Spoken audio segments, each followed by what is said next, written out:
Assalamualaikum warahmatullahi wabarakatuh. Pada kesempatan hari ini kami akan mempresentasikan paper kami yang berjudul Active Listening, Adab Menerima Ilmu pada Mahasiswa Psikologi berdasarkan Perspektif Psikologi Islam. Kami terdiri dari Vera Imanti, saya sendiri Kuslia Rosita, dan teman kami satu lagi adalah Intan Istiqomah. Pada kesempatan ini sangat berterima kasih kepada panitia untuk mempresentasikan hasil dari penelitian kami. Baik, kami akan mulai dengan pendahuluan. Proses menegakkan diagnosa psikologis membutuhkan kompetensi yang dipelajari dan telah dikuasai baik secara teori maupun praktek. Kompetensi ini akan lebih baik jika sering dipraktekkan, sehingga akan mengasah kemampuan dan pengalaman serta seimbang antara teori dan prakteknya. Hal ini dikarenakan kompetensi-kompetensi tersebut tidak dapat dibentuk secara instan, namun butuh waktu, proses, pembiasaan, hingga membentuk sikap dan karakter. Konsisten dalam menjalani pembiasaan juga sangat diperlukan, dan tidak diukur dengan waktu. Awalnya membutuhkan penyesuaian dengan kondisi diri terhadap pembiasaan tersebut. Pada profesi psikolog ataupun konselor, active listening merupakan salah satu soft skill yang paling dibutuhkan. Aktivitas ini mendengarkan klien untuk menganalisa permasalahan menjadi kompetensi yang wajib dimiliki, agar tidak salah dalam mendiagnosa dan memberikan treatment. Hal ini dikarenakan pada beberapa kasus tertentu, aktivitas mendengarkan memiliki porsi yang besar dalam penentuan diagnosa. Active listening merupakan kemampuan mendengarkan dalam rangka untuk memahami secara objektif informasi yang disampaikan oleh pembicara. Menurut Martorjo tahun 2014, mendengarkan aktif perlu memperhatikan 3 dimensi, yaitu penginderaan, pengolahan atau evaluasi, dan memberikan respon. Mendengarkan aktif tidak sekadar mendengarkan saja, namun ada proses memperhatikan, empati, memahami, juga mengerti poin penting yang disampaikan. Sikap mendengarkan didukung dengan respon verbal maupun nonverbal.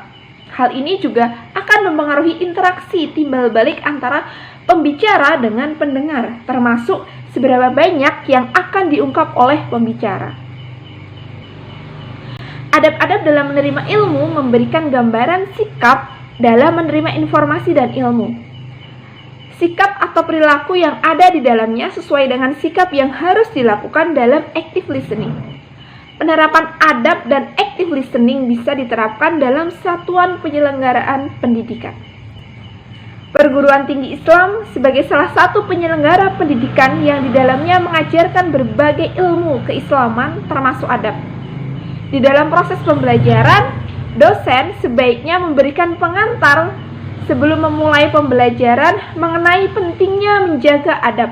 Dengan adanya adab yang telah tertanam dalam diri mahasiswa, diharapkan bisa menerapkan active listening dalam kesehariannya, terlebih dalam kegiatan pembelajaran. Kemudian metode penelitian.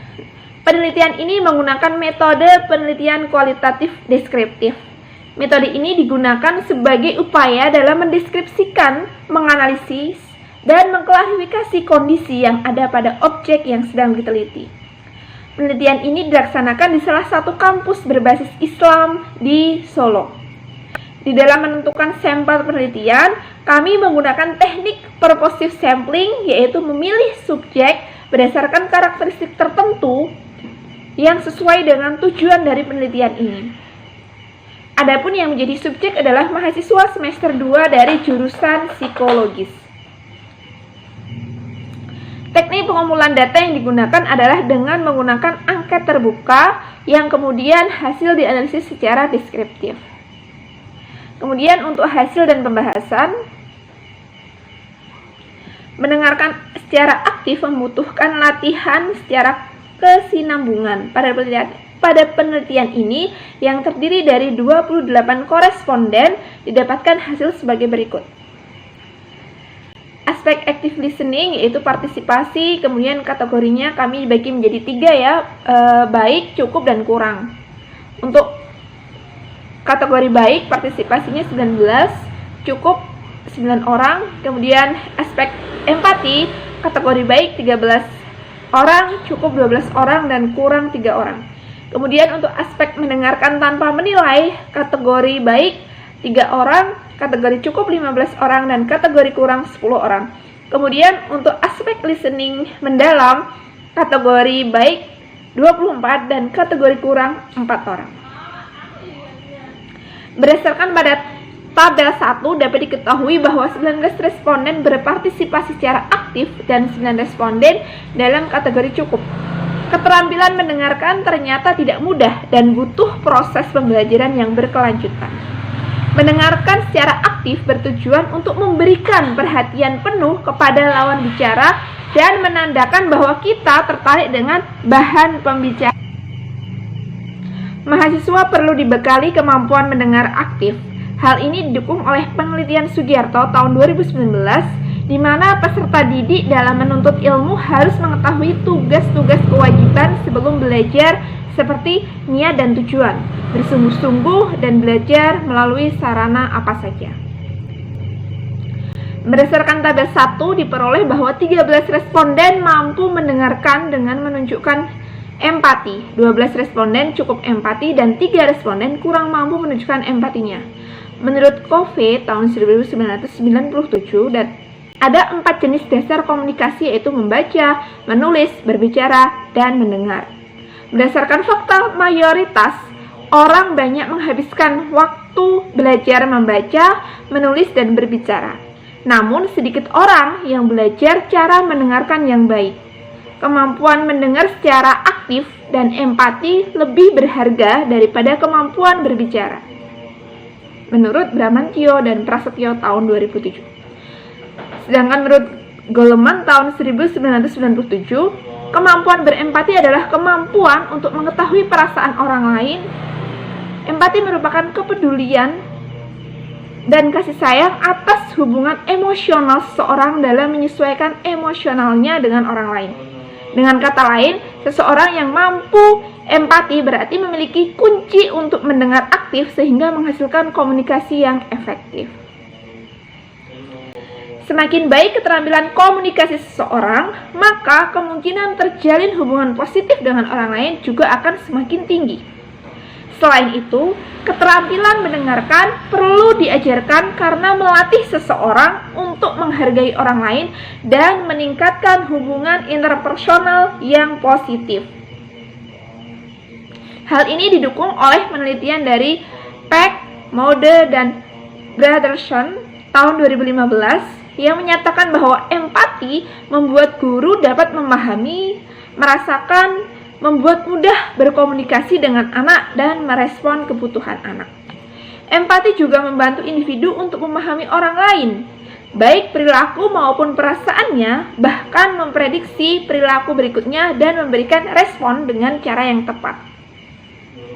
Hasil penelitian dari pertanyaan terbuka pertama pada tabel di bawah ini menunjukkan beberapa jawaban yang mewakili. Nah, pertanyaan ketika mendengar orang lain berbicara, maka saya biasanya berikut ada beberapa jawaban dari responden yang kami rangkum sebagaimana di tabel. Nah, kemudian analisis kami berdasarkan paparan tabel 2 menunjukkan bahwa tingkat kemampuan mendengar mahasiswa masih tergolong rendah dan cenderung mengabaikan apa yang disampaikan oleh lawan bicara. Hal ini menunjukkan bahwa pelajaran tentang adab mendengar terlebih untuk kampus Islam perlu ditingkatkan. Adab merupakan suatu ciri khas dari agama Islam. Adab berkaitan dengan ibadah dan iman dalam Islam yang lebih menjunjung tinggi harkat dan martabat yang sesuai dengan ajaran Islam yang menjadi ketentuan Allah. Menurut Gustia tahun 2015. Mahasiswa perlu diberikan adab dalam menuntut ilmu. Pemahaman adab saat ini perlu ditekankan lagi, bahkan untuk setiap mata kuliah perlu sekiranya dosen menyampaikan tentang adab menuntut ilmu kepada mahasiswa, entah itu 5 menit atau 10 menit. Kemudian hasil dari pertanyaan terbuka kedua, ketika kami tanya, ketika mendengarkan penjelasan dosen di kelas, saya akan, berikut ada beberapa rangkuman jawaban dari responden.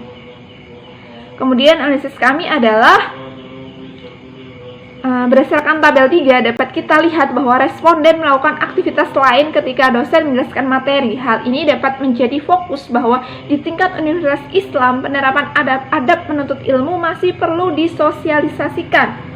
Pembinaan tentang akhlak dan adab semakin terasa diperlukan terutama di zaman modern seperti sekarang ini, di mana masalah moral dan akhlak mengalami penurunan yang cukup serius. Salah satu timbulnya krisis akhlak yang terjadi di masyarakat adalah karena lemahnya pengawasan sehingga respon terhadap agama kurang. Krisis akhlak mengindikasikan tentang kualitas pendidikan agama yang seharusnya memberi nilai spiritual, namun justru tidak memiliki kekuatan karena kesadaran dalam beragama kurang. Menurut Derajat tahun 1989. Hasil penelitian ini sejalan dengan penelitian yang dilakukan oleh Vickery, Keaton, Body tahun 2015 yang menunjukkan bahwa keterampilan mendengarkan yang dilakukan dengan aktif dan empati akan menunjukkan tingkat keberhasilan yang lebih baik dalam menjalin hubungan interaksi dengan orang lain. Permasalahan tersebut muncul sebagai implikasi dari rendahnya pemahaman akhlak dan adab sebagai mahasiswa. Konsep pembinaan akhlak dan adab dalam Islam dapat dilakukan dengan dua cara. Yang pertama, metode keteladanan, dan yang kedua, metode pembiasaan. Kemudian pertanyaan terbuka ketiga, dengan pertanyaan memahami isi pesan dari orang lain atau teman curhat atau penjelasan dosen ketika di kelas. Nah, berikut adalah rangkuman dari jawaban responden. Analisis kami, berdasarkan tabel 4 dapat diketahui bahwa memahami isi pesan yang disampaikan oleh orang lain sangatlah perlu. Mendengarkan secara mendalam perlu dilakukan agar meningkatkan kepercayaan dan meningkatkan pada hubungan interpersonal. Kemudian pertanyaan terbuka keempat, ketika kami bertanya tentang pesan atau informasi yang telah saya terima. Berikut adalah jawaban rangkuman dari beberapa responden. Analisis kami adalah berdasarkan tabel 5 dapat disimpulkan bahwa setiap kali melakukan komunikasi sesungguhnya bukan hanya sekadar menyampaikan isi pesan, tetapi menentukan kadar hubungan interpersonal. Unsur yang terpenting dalam komunikasi bukan sekedar yang kita tuliskan atau yang kita katakan, tetapi bagaimana karakter kita dan bagaimana kita menyampaikan pesan kepada penerima pesan sebagai lawan bicara kita. Jika tulisan dapat dibangun dari teknik hubungan manusia yang dangkal dan bukan dari kita yang paling dalam, orang lain akan melihat atau membaca sikap kita. Dalam hal ini, syarat utama dalam komunikasi efektif adalah memiliki karakter yang kokoh yang dibangun dari integritas pribadi yang kuat, baik pembicara maupun lawan bicara. Kemudian pertanyaan terbuka kelima, respon saya ketika mendengarkan teman. Berikut jawaban dari para responden. Analisis kami, berdasarkan tabel 6 dapat diketahui bahwa kemampuan memberikan respon diawali dari keterampilan mendengar dan keterampilan mendengar didapatkan dari penerapan adab menuntut ilmu. Menurut Al-Zarnuji, terdapat beberapa adab yang harus diperhatikan oleh seorang penuntut ilmu dalam belajar. Ada niat belajar, memilih guru, kemudian menghormati ilmu dan ulama, sungguh-sungguh, tertib dalam permulaan, tawakal kepada Allah, kasih sayang dan memberi nasihat, pandai memanfaatkan waktu, wara atau menjaga diri, penyebab hafal dan lupa, kita perhatikan. Kemudian masalah rizki dan umur.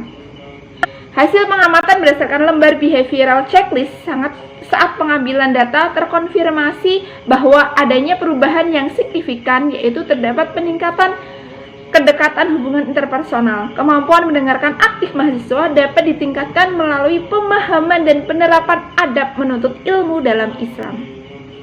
Pelajaran tentang adab dalam menuntut ilmu harus dijadikan platform unggulan suatu kampus untuk melahirkan lulusan yang berkarakter dan beradab. Tanggung jawab memahamkan adab dan akhlak pada generasi muda menjadi tugas kita bersama, yaitu pemerintah, kampus, orang tua, masyarakat, dan kita sendiri sebagai mahasiswa. Hasil wawancara terhadap subjek memperlihatkan bahwa sebenarnya secara umum mahasiswa bersedia untuk lebih kooperatif setelah mengetahui adab-adab menuntut ilmu dalam Islam. Mereka belum menerapkan adab karena krisis akhlak yang berkelanjutan. Selama ini tidak ada mata kuliah khusus ataupun program yang intensif membahas tentang adab dan akhlak. Kesimpulannya, hasil penelitian menunjukkan terdapat peningkatan pemahaman antara mahasiswa dan dosen. Komunikasi interpersonal yang terjalin antara mahasiswa dan dosen dapat efektif jika dosen maupun mahasiswa menerapkan adab-adab menuntut ilmu. Keterampilan mendengarkan aktif memberikan manfaat tidak hanya memperlancar komunikasi, tetapi memberikan efek yang positif terhadap hubungan interpersonal. Keterampilan mendengarkan aktif harus dilatih dan dikembangkan terlebih sebagai mahasiswa psikologi yang nantinya akan menghadapi klien dan melakukan analisis terhadap permasalahan klien. Adapun yang harus diperhatikan dalam mendengarkan secara aktif selain menerapkan adab menuntut ilmu adalah menyiapkan fisik dan mental serta melibatkan perasaan empati dengan pikiran terbuka. Mendengar aktif akan muncul dengan sendirinya jika semua orang menerapkan adab penuntut ilmu. Allah Subhanahu wa Ta'ala menciptakan manusia dengan 2 telinga dan 1 mulut sebagai hikmah agar kita belajar mendengar lebih banyak dibandingkan berbicara. Terima kasih. Demikian presentasi dari kami. Wassalamualaikum warahmatullahi wabarakatuh.